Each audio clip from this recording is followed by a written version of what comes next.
हरि ओम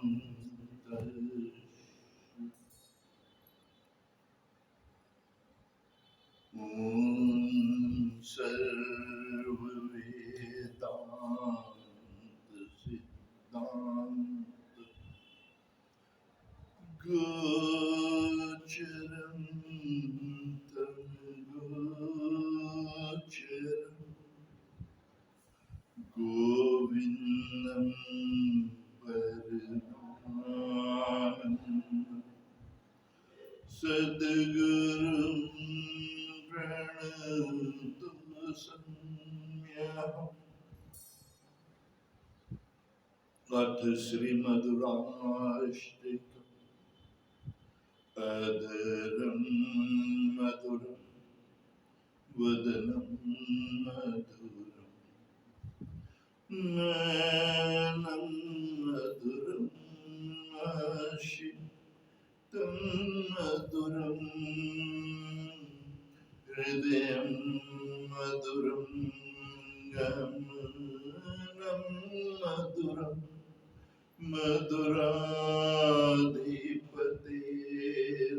मधुराधिपतेरखिलं मधुरं वचनं मधुरं चरितं मधुरं वसनं मधुरं वलितं मधुरं चलितं मधुरं भ्रमितं मधुरं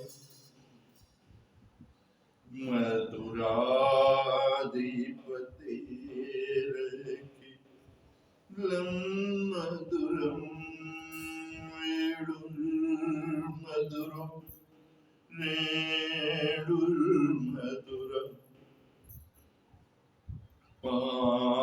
पाणिर्मधुरं पादमधुरो नित्यं मधुरं सख्यं मधुरं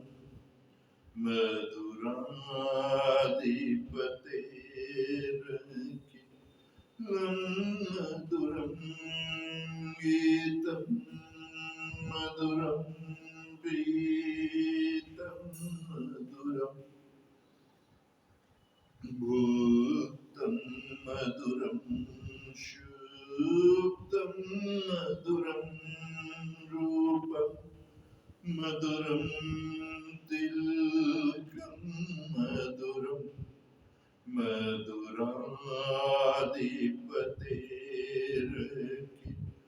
मधुराधिपतेरखिलं मधुरं कर्णं मधुरं तर्णं मधुरं हरणं मधुरं रमणं मधुरं अमितं मधुरं शमितं मधुरं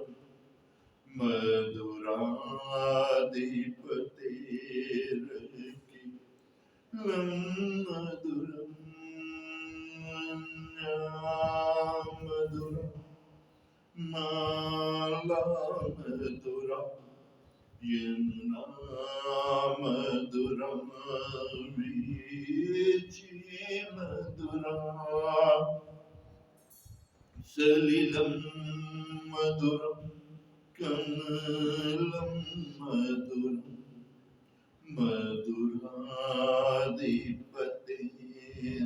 मधुराधिपतेरखिलं मधुरं गोपी मधुरा लीला मधुरा युक्तं मधुरं मुक्तं मधुरं दृष्टं मधुरं शिष्टं मधुरं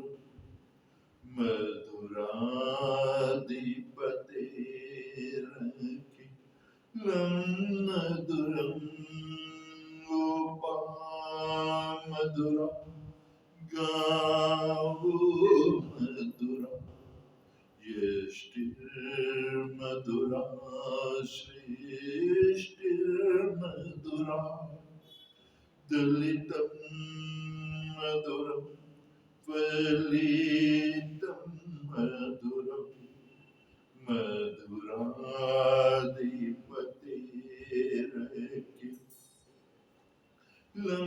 मधुरं मधुराधिपतेरखिलं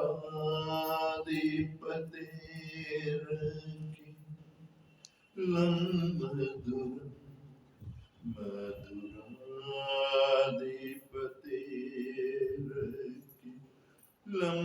मधुरम् ओमिते श्रीमद्वल्लभाचार्य विरचित श्रीमधुराष्टकं संपूर्ण श्री राधे कृष्णार्पणमस्तु। ओम नमः पार्वती पते हर हर महादेव।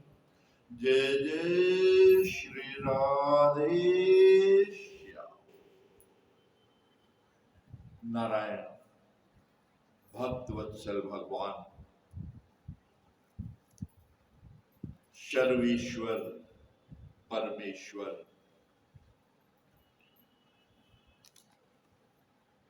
योगेश्वर श्री कृष्ण बहुत ही कल्याणकारी ज्ञान सरिता श्रीमद् भगवद गीता जी के 6वें अध्याय के 8वें श्लोक में कह रहे ज्ञान विज्ञान तृप्तात्मा कूटस्थो विजितेन्द्रिय युक्त्युच्यते योगी समलोष्ट संकांचन।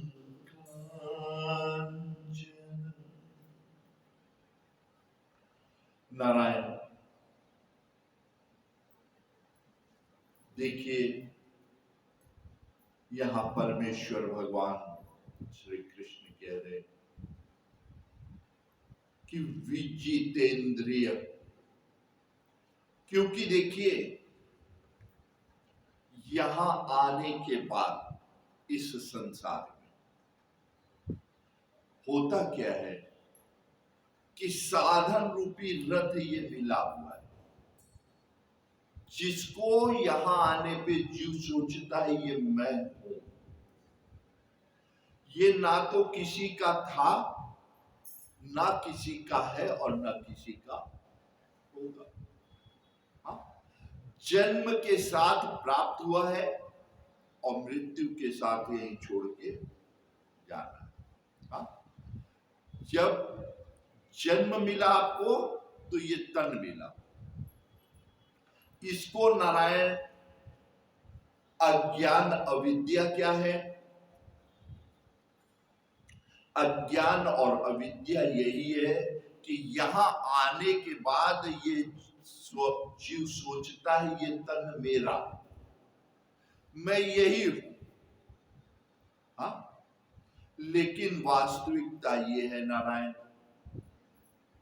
कि जन्म के साथ जब बालक किसी योग्य नहीं होता तो माता पिता पूरा सामर्थ्य लगा देते इस तन को संभालने में। हाँ? होश होने के बाद आप देखिए तो सबसे ज्यादा जीव अपने को ही बनाने और संभालने में लगा रहता है। लेकिन इतनी व्यवस्था के बाद जब वृद्धावस्था आती है तो धीरे धीरे इंद्रियां शिथिल होने लगी। जितना इस तन को संभालने में जीव लगा था उतना ही पता लगता है कि वो परेशान होने लगता है और चाहे जितनी व्यवस्था कर लो छोड़ के यहीं पे सब गए ना। तो अब आप सोचिए ये तन किसका हुआ।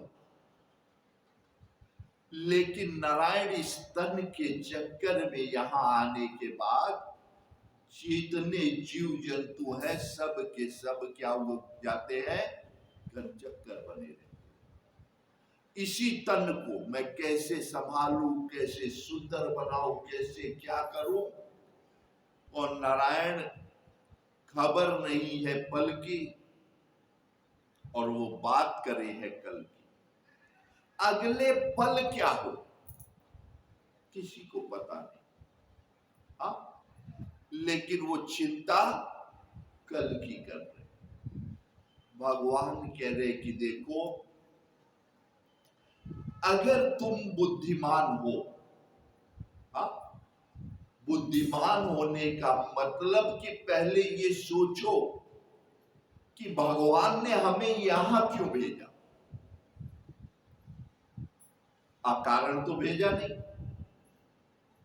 हाँ। अगर अकारण भेजना होता तो 84 लाख योनि में पशु जीव जंतु पक्षी कुछ भी बना देते, लेकिन नर तन दे करके नारायण भेजे हैं और बुद्धिमान बना करके भेजे हैं। तो किस लिए? बड़े भाग्य मानुष तन पावा और सुर दुर्लभ सब ग्रंथ निगाहो। अब आप सोचिए कि ये इतना बहुमूल्य, ये कीमती नर तन मिला, तो भगवान ने हमें यहां क्यों भेजा? भाई देखिए, पेट भरना 84 लाख योनि में कौन ऐसा है जिसका पेट नहीं भर रहा?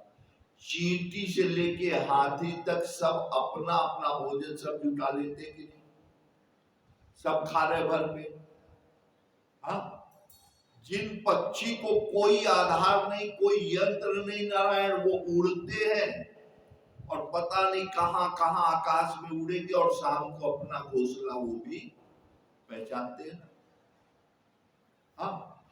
संतान उत्पत्ति वो भी कर रहे, बच्चे उनके भी होते हैं और बच्चे वो भी पाल ले रहे नारायण। वो अगर आप देखिए, एक गली से आप रोज गुजरिए, हाँ, और अगर वहां आवारा कुत्ते हो, उनको बिस्कुट देना शुरू कर दीजिए। नियम बना लीजिए, एक समय पे आप निश्चित जाइए, 2 दिन 4 दिन बीतने के बाद देखिए आप दूर ही रहेंगे, वो कुत्ते आपको पहचान के दौड़ जाते हैं कि नहीं, हाँ। अगर उनको आप नारायण भोजन दे रहे, उनसे प्रीत कर रहे, तो वो भी पहचानते। और डंडा लेके दौड़ा लीजिए तो भागेंगे कि नहीं? तो भय और प्रीत ये भी पशु पक्षी सब पहचानते हैं, हाँ। अब आप सोचिए कि अगर यही जीवन का उद्देश्य होता तो हमें मनुष्य भगवान ने क्यों बनाया? भय और प्रीत पशु पक्षी सब पहचान रहे हैं ना। आप एक पक्षी कोई पाल लीजिए, तोता पाल लीजिए, देखिए वो आपको पहचानता है कि नहीं।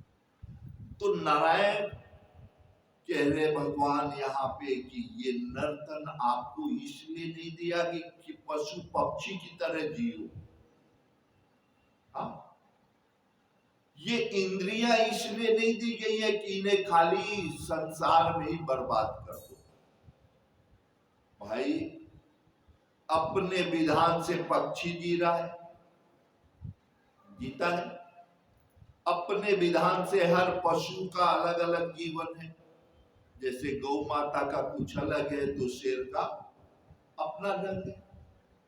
वैसे ही आप अगर अपने ढंग से जी रहे और किए क्या, आने के बाद पेट भरे, संतानोत्पत्ति हो गई, भय और प्रीत, समय हुए खाए पिए सो गए।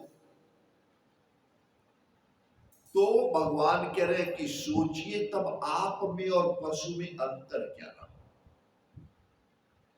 हाँ।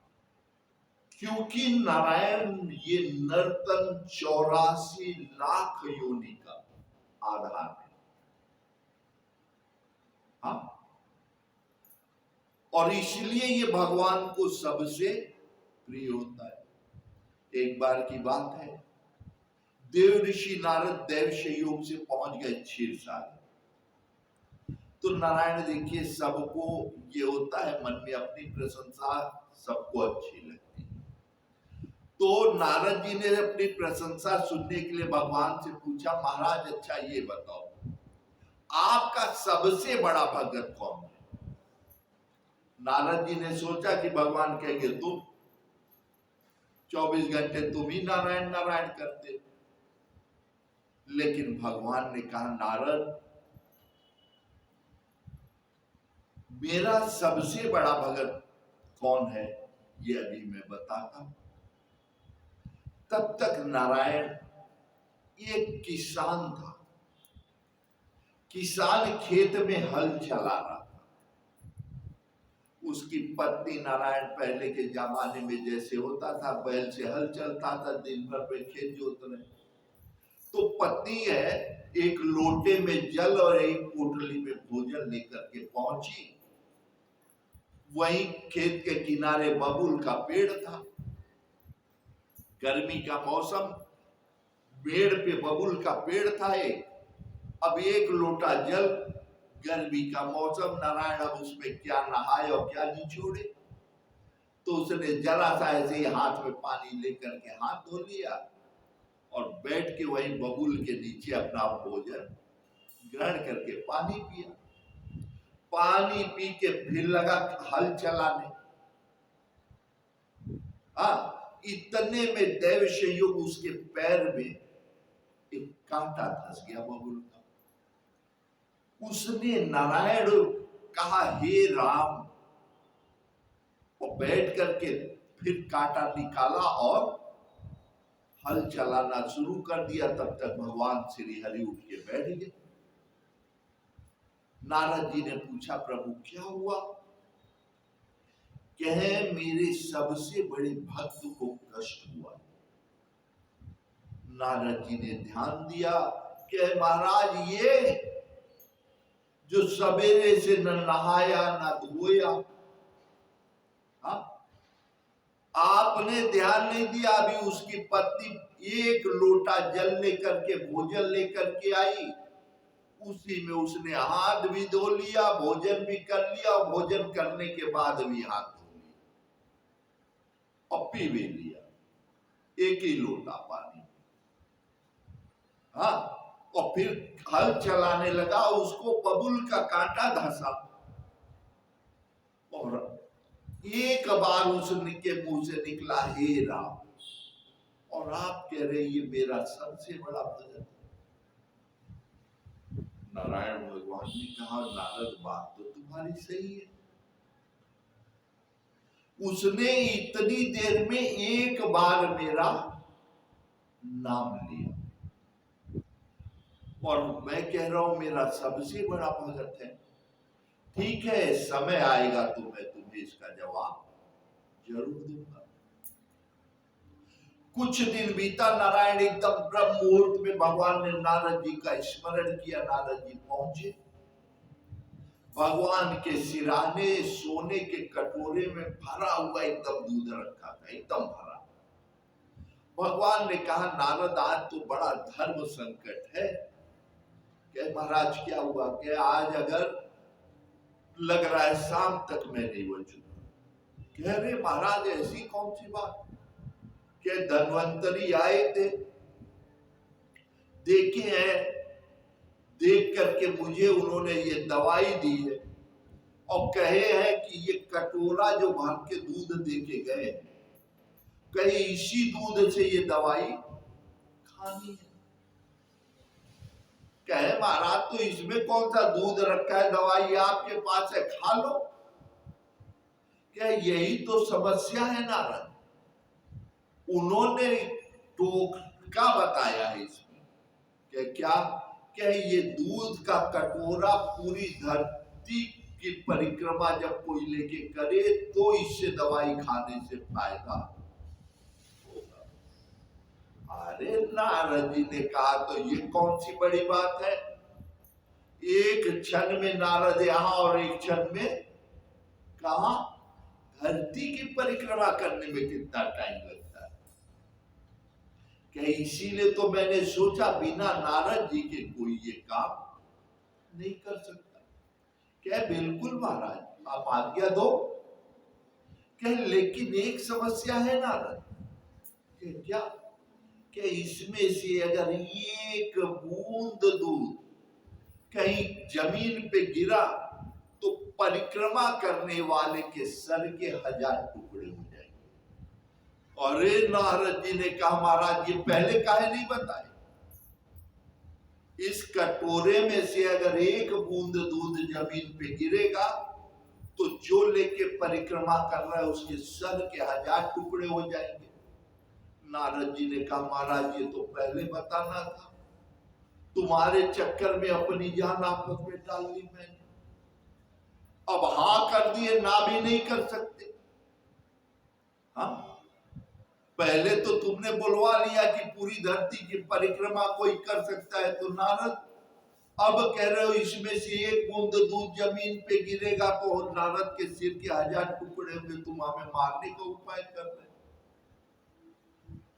ना भगवान ने कहा नारद या तो तुम जाओगे या मैं।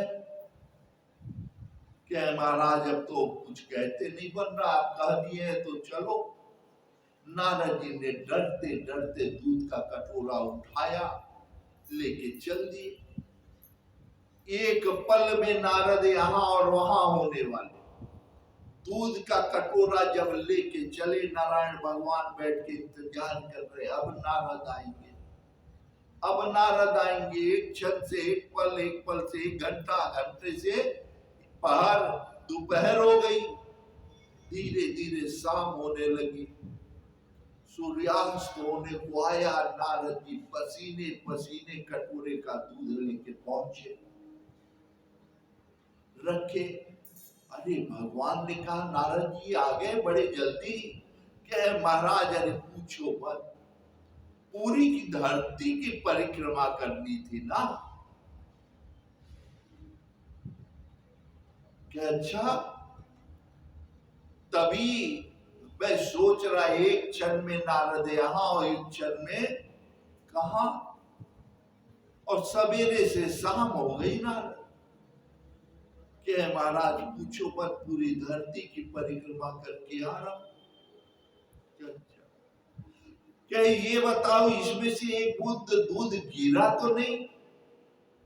क्या महाराज तुम्हारा दिमाग खराब है। देख नहीं रहे हो मैं ठीक ठाक तुम्हारे सामने खड़ा हूं। हाँ मैं एकदम ठीक ठाक तुम्हारे सामने खड़ा हूं ना। जाते समय तो आप ही ने कहा था एक बूंद दूध गिरेगा तो तुम्हारे सर के 1000 टुकड़े हो जाएंगे। और जब मैं ठीक ठाक खड़ा हूं इसका मतलब एक बूंद दूध गिरने नहीं दिया। भगवान ने कहा ये बात भी सही है नारद। अच्छा ये बताओ इतनी देर में तुमने मेरा नाम कितनी बार लिया। इतनी देर में तुमने मेरा नाम कितनी बार लिया। नारद जी ने कहा महाराज अपनी जान आफत में पड़ी है तुम्हें कौन याद करता है। आते ही तुमने धोखे से फंसा करके पूरी धरती की परिक्रमा करा दी। इतना ही बहुत है। अपनी जान जब आफत में पड़ी है तो तुमको याद कौन करता है कि नारद बस यही है। जब तुम नारायण नारायण करते हो तो एक पल में यहां और एक पल में वहां होते हो। और एक दिन तुम्हारे हाथ में दूध का कटोरा आया और इसमें से एक बूंद दूध जमीन पे गिर जाए तो तुम्हारे सर के टुकड़े हो जाएंगे। सुन करके नाम भूल गए। लेकिन धन्य है वो गृहस्थ नारायण को अपना भगवान ने कहा अपने घर की उड़द खेत जोतता है या व्यापार करता है अपनी पूंजी लगाता है ना। फसल तैयार होने लगी बीज बोया तो उसमें से नारायण कुछ चींटी है कुछ पक्षी है कितने जीव उसमें से भी अपना हिस्सा ले लेते। नुकसान किसका होता है। जिसने पूंजी लगाई उसी का जा रहा है ना। क्या उसको भी सहता है। उसके बाद जब फसल तैयार होने लगती है तब कितने जीव होते हैं। पकती है तो बंदर है, पक्षी है, बीज बोया तो चींटी आदि जीव बीनते हैं, और फसल पकेगी तो पक्षी है, बंदर है, पता नहीं कितने जीव उसमें से लेते हैं। कह रहे भगवान की फिर जो बचता है वो उसके घर में आता है, उसमें से वो अपने में से दान देकर के साधु संत धर्म को पोषित करता है, और फिर जो बचता है उससे अपना और अपने परिवार का जीविकोपार्जन करने के बाद उसका इतना नुकसान हो रहा है, उसके बाद वो मेरा जब स्मरण करता है नारद, तो बताओ कि दोनों में मुझे कौन प्रिय है? हाँ, दोनों में कौन प्रिय है? तुम एक दिन में मेरा नाम भूल गए, और वो जीवन भर वही करता है और मेरा भजन भी कर लेता है, और वो जो दान देता है, धर्म करता है। हाँ, जैसे आप यहाँ पे ज्ञान यज्ञ कर रहे हैं, यहाँ पे हम लोग जो ये सत्संग है इसको क्या कहते हैं? ज्ञान यज्ञ। तो कहे भगवान की वो जो यज्ञ करता है, यज्ञ से देवता पोषित होते हैं। हाँ, देवता जब पोषित होते हैं, देवता प्रसन्न होते हैं, तो वर्षा समय से होती है। वर्षा जब समय से होती है नारायण, तो देखिए वन में कितने जीव हैं। आप या कोई उनको भोजन सबको दे सकता है, लेकिन आपके किए गए यज्ञ से अगर समय से वर्षा हो तो हिरण आदि जो है उनके लिए घास हो जाएगी, पक्षी आदि के लिए पेड़ में फल लगेगा।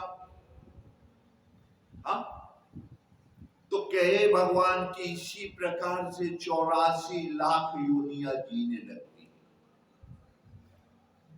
नारायण ये ज्ञान यज्ञ कम नहीं है। अभी आप जैसे देखिए, आपके देखते देखते कहीं दृष्टांत मैं दे रहा हूं, हमारे देश में, यही भारत भूमि में, क्योंकि देखिए जैसा समाज का अग्रगण्य व्यक्ति होता है, धीरे धीरे समाज वैसा बनने लगता है।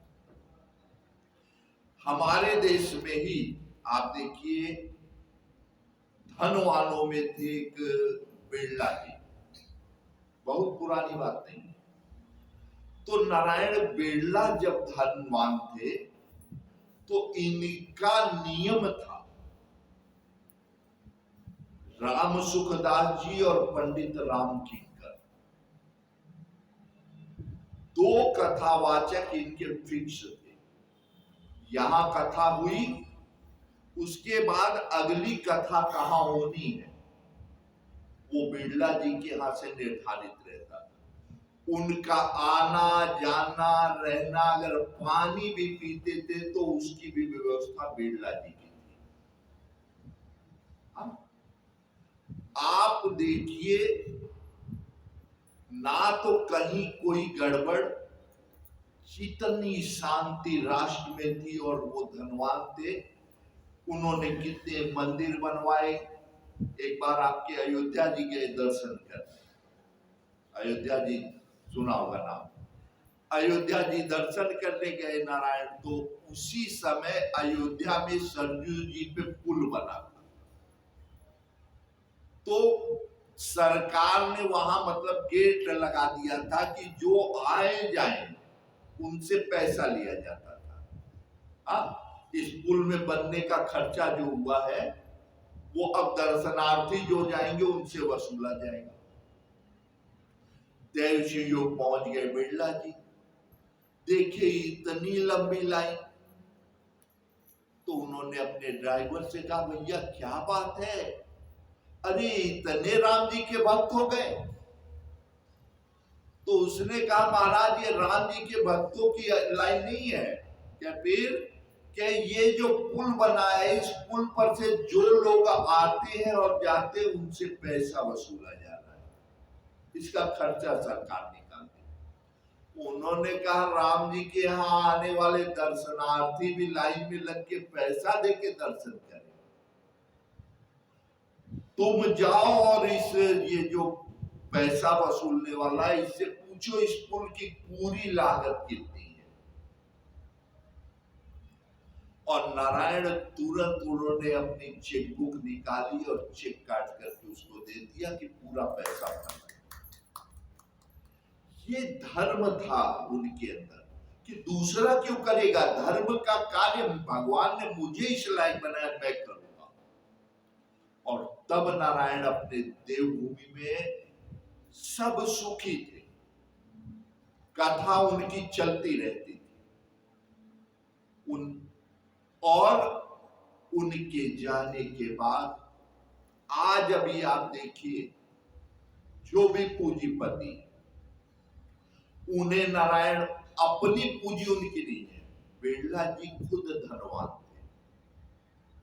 और आज के पूंजीपतियों की क्या हालत है कि वो मूर्ख बना करके लोगों को, जैसे मदिरा आदि की वो पार्टी करते हैं, हाँ, हीरोइन आदि नचा करके, क्योंकि देखिए किसी को मूर्ख बनाना हो तो उसको मूर्ख कौन कौन बनते हैं, या तो कामांध हो, रोगी हो या भयभीत हो। हाँ, हीरोइन आदि बुला करके नचा करके और पब्लिक से शेयर मार्केट में पब्लिक की खून पसीने की कमाई लगा करके और वो उसके मालिक बन गए। उनकी अपनी कोई पूंजी नहीं है और पब्लिक की गाड़ी कमाई जा रही है, परेशान सब है। आज नारायण अभी अंग्रेजों के राज्य में इसी देवभूमि में अंग्रेज ढूंढते थे कि कोई नौकरी करे, जो अनपढ़ आदि होते थे उन्हें रख दिया जाता था नौकरी करो। और आज इस देवभूमि के बच्चे कह रहे मैं बेरोजगार हूं। तो जैसे जैसे कर्म जिनका बदलता है नारायण, परिणाम भगवान कह रहे वैसा ही मिलता। जो पशुवत जीने में अपनी मतलब इच्छा, अपनी खुशी को लोग तरस रहे, और जब नारायण बिरला जी थे गांव गांव में कथाएं होती थी। हाँ, और आज देख रहे हैं सारा काम छोड़ के लोग सत्संग में भागते थे। महाराज राम सुखदास जी की कथा और पंडित राम किंकर की राम कथा, ये हमेशा चलती रहती थी। पूरी व्यवस्था बिरला जी की, और भगवान उन्हें बना के रखे थे। और जब से वो परंपरा बंद हुई, वंश वही है, लेकिन आज पूछिए उनके बाल बच्चे कहां हैं? जब भगवान को उन्होंने छोड़ दिया तो भगवान की वो कृपा, वो व्यवस्था, तो यही यहाँ पे योगेश्वर परमेश्वर कह रहे कि अपनी तुम्हें चिंता करने की जरूरत यहाँ पे नहीं। क्यों? अगर नारायण आप मनुष्य, आप ज्ञानवान हैं, तो ये आपको पता होना चाहिए ये संसार किसका है, एक परमात्मा के अतिरिक्त और किसी का नहीं। हाँ? तो सबसे बड़ा बुद्धिमान कौन है? बुद्धिमान वही है नारायण जो मूल को पकड़ ले। हाँ? क्योंकि यहां पे जो बता रहे विजय तेंद्रिय, इसका मतलब यह है कि अपने इंद्रियों को वश में कर लो। क्यों? क्योंकि ये इंद्रियां क्या है, तुच्छ प्रलोभन की तरफ आपको ले जाएंगे। हाँ? और आप अगर इसे वश में कर लिए और परमात्मा को पकड़ लिए नारायण, तो ये संसार हमेशा हमेशा दास की तरह सेवा में लगा रहेगा। हाँ? क्यों? क्योंकि आप देखिए यहां आने के बाद जीव की स्थिति क्या होती है। भागवत जी में एक दृष्टांत आता है। इस धरती पे एक राजा थे, महाराज उत्तानपाद। हाँ? अब आप सोचिए उत्तानपाद कौन है। ये दृष्टांत आप ही लोगों के लिए। इस संसार में आने के बाद नारायण, बिना किए तो कोई रह नहीं सकता। करना है।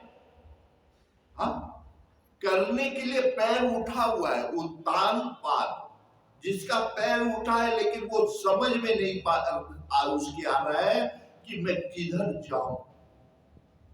आने के बाद पहले जीव की यही स्थिति होती है। राजा उत्तानपाद, उनकी दो महारानी है। बड़ी कौन है? महारानी सुनीति। और छोटी कौन है? महारानी सुरुचि। सुनीति का मतलब मैं वही आचरण करूंगा जो मेरे कुल की मर्यादा, धर्म ग्रंथों की मर्यादा से प्रशस्त है। मैं हर कार्य नहीं कर सकता। हाँ? और सुरुचि का मतलब मैं वो करूंगा जो मेरी मर्जी। धर्म क्या होता है मुझे पता नहीं, कुल खानदान क्या होता है मुझे पता नहीं। कैसे?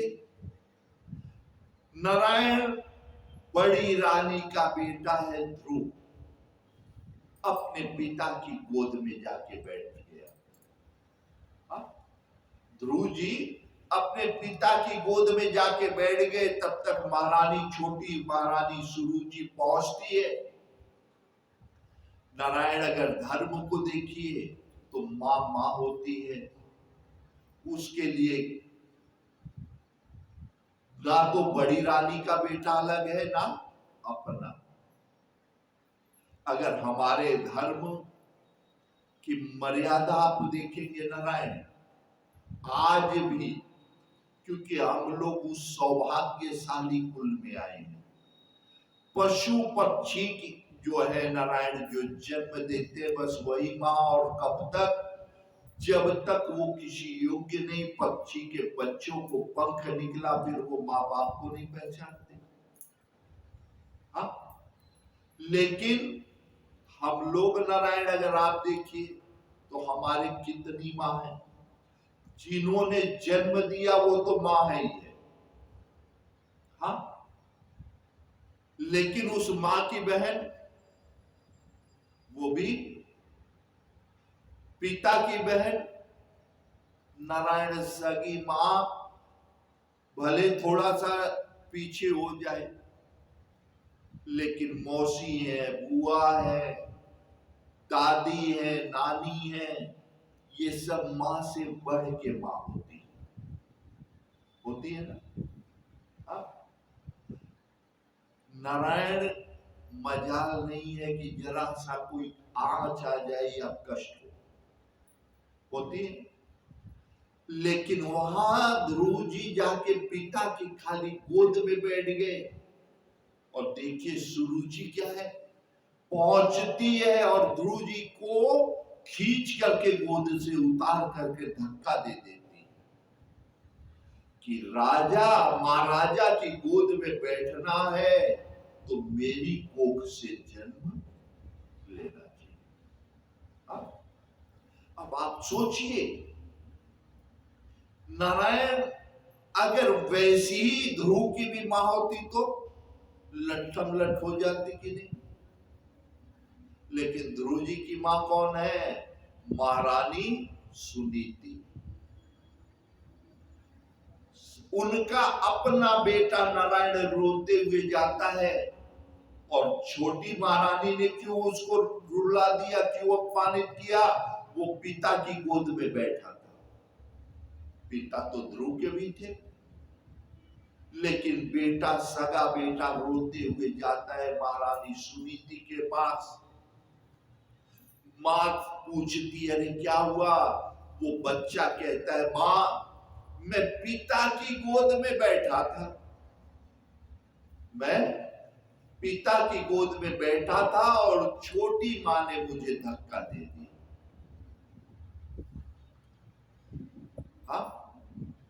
सुरुचि, जबकि ध्रुव के भी पिता है महाराज उत्तानपाद, लेकिन उनकी गोद में बैठने पे ध्रुव का अपमान कर सकती है। लेकिन महारानी सुनीति ध्रुव जी की सगी मां क्या कहती है, अरे बेटा, तू इस धरती के महाराज की गोद में बैठने के लिए रो रहा है, मेरा बेटा होके? अरे इतना अगर तू परम पिता परमात्मा की गोद में बैठने के लिए रोता तो शायद पूरी धरती की आंख का तारा हो जाता। यही अंतर है सुरुचि और सुनीति। सुनीति अपने बेटे को क्या सिखा रही कि अरे बेटा, तू इस लोक के महाराज की गोद में बैठने के लिए रो रहा है, इतना अगर तू परम पिता परमात्मा की गोद में बैठने के लिए रोता तो पूरी दुनिया की आंख का तारा हो जाता। नारायण बाल्यावस्था, क्योंकि बच्चों का भरोसा सबसे ज्यादा मां पे होता है। ध्रुव जी ने पूछा, वो कहां मिलेंगे? तो महारानी सुनीति कहती है, बेटा, ये सही सही तो नहीं मालूम, लेकिन मैंने सुना है कहीं वृंदावन में रहते हैं परम पिता परमात्मा, वहीं मिलेंगे। मां का आशीर्वाद लेके वो बालक चल देता है कि अब मैं बैठूंगा तो परम पिता परमात्मा की गोद में बैठूंगा। नारायण मन में ना खोटो और सत्य की ओठो तो प्रभु मिल ही जाते। सगी मां ने अपने बच्चे को, देखिए, पहली गुरु मां ही होती है। पहली गुरु मां ही होती है नारायण। अपने बच्चे को महारानी सुनीति ने सिखा दिया कि परम पिता परमात्मा की गोद में बैठ जा, सारी धरती की आंख का तारा हो जाएगा। वो बेटा चल दिया कि मेरी मां की आज्ञा है तो मैं बैठूंगा तो परम पिता परमात्मा की ही गोद में बैठूंगा।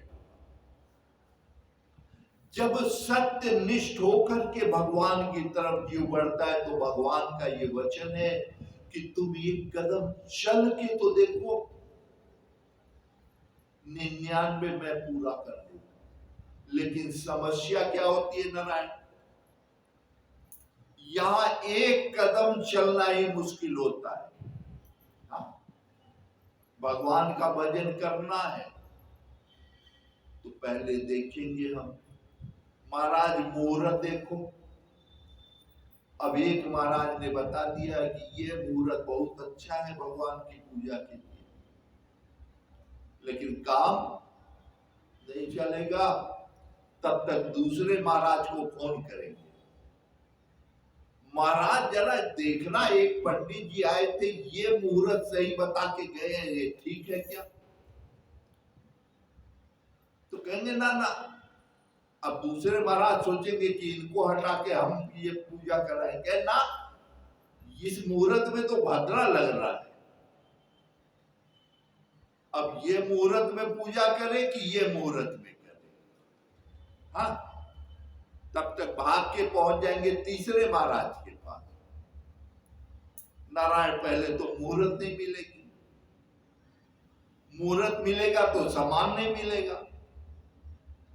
अब पता लगा कि इसी में भगवान का पूजन और महारानी सुनीति ने अपने बेटे को क्या सिखाया, बेटा तू कुछ मत देख, परमात्मा जब मिल जाए वही शुभ मुहूर्त, वही शुभ घड़ी और वही शुभ स्थान। हाँ, तू देर मत कर, भगवान को पाना है बस चल दे। मैंने सुना है वृंदावन में रहता है कहीं, माँ ने जब बता दिया बेटा सत्यनिष्ठ पूरा भरोसा कि वो कहीं भी वहां रहता है और हम जहां पहुंचे तहां मिलेगा, सत्यनिष्ठ होकर के ध्रुव जी चल देते हैं भगवान को पाने के लिए। जैसे ही उनके कदम बढ़ते हैं भगवान की ओर, लक्ष्य माँ ने स्थान बता दिया वृंदावन में जा वहां मिलेंगे, और बालक एकदम सत्यनिष्ठ होकर चलता है। सदगुरु रूपी देव ऋषि नारद अपने आप आ जाते हैं। नारायण सत्यनिष्ठ हो तो वही एक ही कदम तो मुसीबत है। भगवान की तरफ बढ़ने की जगह है क्या करते हैं नारायण, इसी अविद्या की संसार की युक्ति लगाने लगते हैं। ये करेंगे तो भगवान मिलेगा, वो करेंगे तो मिलेगा, और कर भगवान से मतलब नहीं होता। और ध्रुव जी ने जब भगवान से मतलब रख लिया तो सदगुरु अपने आप बीच में आ गए। कहते बेटा कहाँ जा रहे? तो उन्होंने कहा मेरी माँ ने कहा है मैं जा रहा हूं वृंदावन परम पिता परमात्मा को पाने। अरे नारद जी ने कहा तेरा दिमाग खराब है, जन्म जन्म मुनि जतन कराई अंतर राम मुखावत नहीं। कितने ऋषि मुनि जन्म जन्मांतर तक यत्न करते रहते हैं, लेकिन अंत में राम मुख से नहीं निकलता, और तू पाने जा रहा है। तो ध्रुव जी ने कहा मेरी माँ ने यत्न करने के लिए नहीं कहा है। ध्रुव जी नारद से क्या कहते हैं, मेरी माँ ने यत्न करने के लिए नहीं प्राप्त करने के लिए कहा है। मैं यत्न करने नहीं जा रहा हूं, मैं प्राप्त करने जा रहा हूं। अरे नारद ने कहा तू छोटा सा बच्चा है, तुझे पता नहीं, तुझे क्या चाहिए, राज्य चाहिए, धन चाहिए, क्या चाहिए बोल मैं दिला देता हूं। छोटा सा बच्चा है, तू कष्ट सहेगा क्या? कष्ट होता तो मेरी मां कहती ही नहीं, क्योंकि हमारी जो मां है वो हम जब से जन्म लिए नारायण हमारे सुख के लिए 24 घंटे लगी रही। अगर कष्ट होता तो वो कहती नहीं। कोई अच्छी चीज है तभी मां ने बताया है कि जाओ, पिता से भी ज्यादा तुम्हें सुख मिलेगा। तो इसलिए नारद ने कहा और कुछ ले ले, क्या कुछ नहीं, मेरी मां ने कहा है मुझे परम पिता परमात्मा की गोद में बैठना। नारद जी सदगुरु ने जब देख लिया कि ये बालक भी एकदम हट का पक्का है, अब ये भगवान के अतिरिक्त और कुछ भी ग्रहण करने वाला नहीं है, तो उन्होंने कहा बेटा तुम्हारी मां ने जो कहा वो सही। सबसे बड़ा सुख कहां है? परमात्मा की प्राप्ति में। तू चला जा वृंदावन, और वृंदावन जाकर के क्या करना? जप करना, स्मरण करना, ओम नमो भगवते वासुदेवाय। नारद जी ने मंत्र क्या बताया ध्रुव जी को? वहां चले जाओ और स्मरण करो ओम नमो भगवते वासुदेवाय, और स्मरण करते ही तुम्हें परम पिता परमात्मा मिलेंगे। ध्रुव जी चले जाते हैं नारायण, भगवान को प्राप्त करके देखिए भक्ति में भजन में अपना लीन हो जाते हैं, मग्न हो जाते हैं। और इधर देखिए संसार का यही स्वरूप, महारानी सुरुचि का भी एक पुत्र था। सुरुचि का पुत्र कौन होता है? उत्तम। अपनी मनमर्जी करने के लिए जिसको छूट मिल जाए तो उसको फल क्या लगता है? बहुत अच्छा है, उत्तम लगता है ना? हाँ, लेकिन नारायण उत्तम का परिणाम क्या होता है? इस संसार में जो उत्तम फल के चक्कर में पड़े तो उत्तम कुमार का यक्षों से युद्ध हो जाता है। किसी से मित्रता होगी उसकी, किसी से वैर। उत्तम कुमार की शत्रुता हो जाती है यक्षों से, और यक्ष क्या करते? युद्ध में उसका वध करते हैं। उत्तम कुमार महारानी सुरुचि का बेटा जो उत्तम है, उसका वध यक्ष कर देते हैं युद्ध में। अब नारायण सिंहासन खाली हो गया। जिस सिंहासन पे बैठे राजा उत्तानपाद के गोद में ध्रुव जी नहीं बैठ पाए, और हुआ क्या? महारानी सुरुचि का बेटा, उन्होंने अपने बेटे को बैठाया और उनके बेटे की दुश्मनी हो गई यक्षों से, यक्षों ने वध कर दिया। अब सिंहासन जब खाली हो गया तो राज्य के लोग, मंत्री आदि सब ढूंढ करके वृंदावन जाते हैं। महारानी सुनीति से पूछते हैं कि ध्रुव कहाँ है? उन्होंने कहा वो तो वृंदावन गया भगवान को पाने। अब नारायण सब ढूंढते हुए जाते हैं। ध्रुव जी अपना मस्ती में भगवान के भजन में लीन। भगवान की कृपा से नारायण जबरदस्ती ध्रुव को ले आकर के उस सिंहासन पे बैठाया जाता है। भाई सिंहासन खाली नहीं रहना चाहिए ना। हाँ, भगवान को पाने का परिणाम नारायण जिस सिंहासन पे बैठे राजा की गोद में नहीं बैठ सकते थे, उस सिंहासन पे ध्रुव जी 36,000 साल तक राज्य की। सोचिए 36,000 साल। अंत में राज्य करते करते ऊब गए। भगवान का स्मरण करते, भगवान आते हैं, भगवान पूछते बेटा क्या है, क्यों याद किए? ना तो उनका किसी से उनकी शत्रुता हो रही और ना ही राज्य में किसी को कोई कष्ट, सब सुख से जी रहे। अब नारायण भगवान पूछते बेटा क्या है, तूने क्यों मुझे याद किया? ध्रुव जी कहते महाराज अब यहाँ कोई सुख नहीं है। 36,000 साल हो गए, रोज रोज वही। अब मुझे आप अपने साथ ले चलो। भगवान ने कहा बेटा यहाँ काल पुरुष की मर्यादा है।